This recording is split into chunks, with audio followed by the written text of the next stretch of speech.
Hey there, Mr. Colby Sharp. Happy Saturday. I hope you and your family are having a wonderful day. Happy Newbery Day. I am here to talk to you, Mr. Sharp, about The Slave Dancer by Paula Fox. When I see Paula Fox's name, I'm always taken back to 5th grade, and I am a student in Dr. Mary Margaret Reed's classroom. I loved my 5th grade teacher, Mary Margaret Reed. And I'll never forget spying a book on the shelf by Paula Fox called The One-Eyed Cat. And for some reason, I really liked cats. I like cats now, I like cats then. I was drawn to the cover, and I went over, and it was hardcover, and I brought it to my seat, and I started reading it.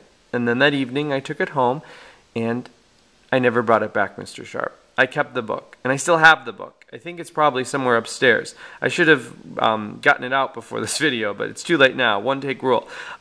So anyway, I kept the book, and I've had the book now for a very, very long time.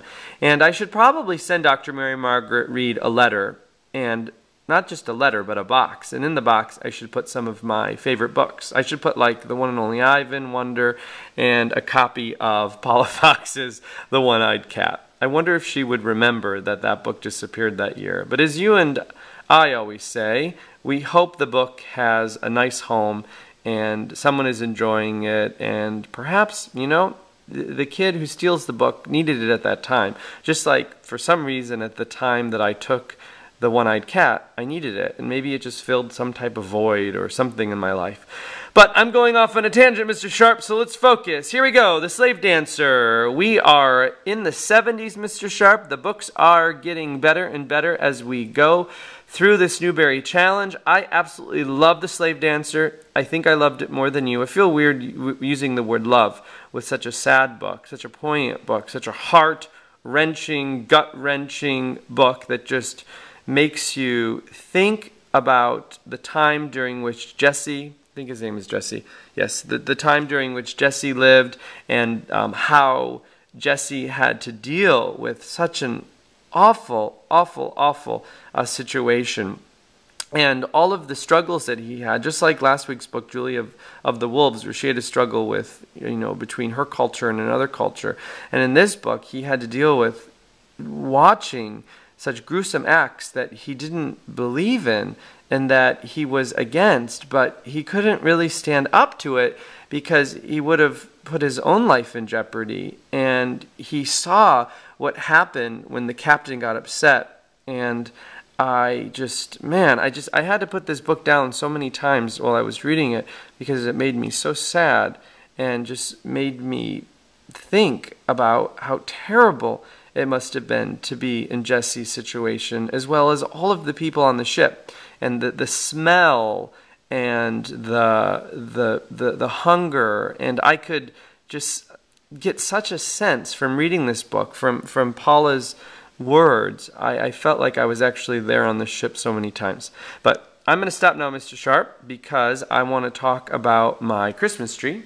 Because last week in the Newbery video, I had shown the Christmas tree in the box, and since that time, 1 week ago, the tree is up, and I think we should look at some of the ornaments on it and some of the books that are underneath the tree that I will be giving away as Christmas presents this holiday season. So here we go. Let's take a little tour.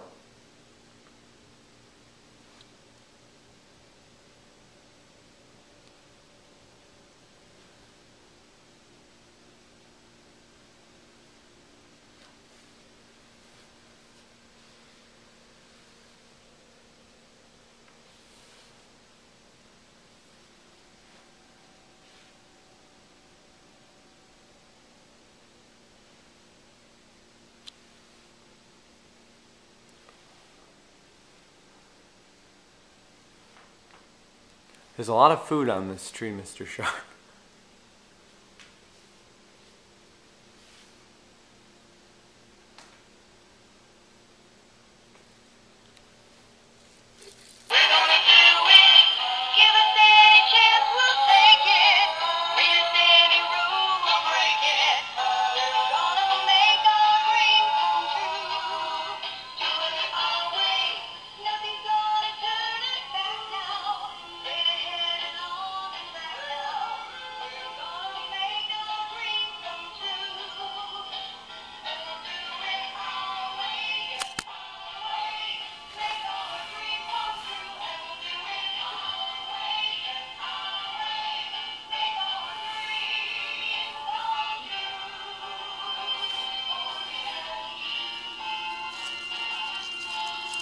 I can't remember how to turn this one up. Lights,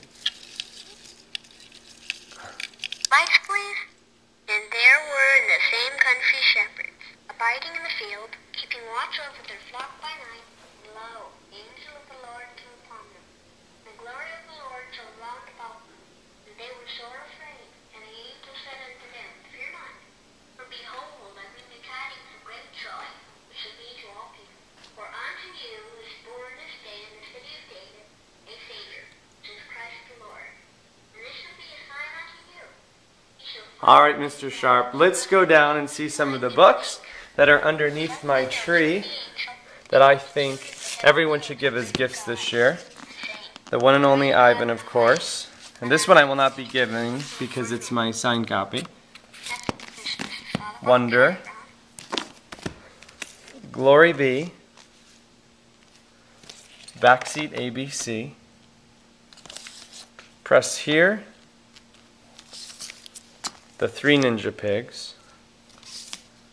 A Dog is a Dog. Chloe Instead. Ivy and Bean. And you and I have had such a fun year with Ivy and Bean. Unusual Creatures. Duck Rabbit.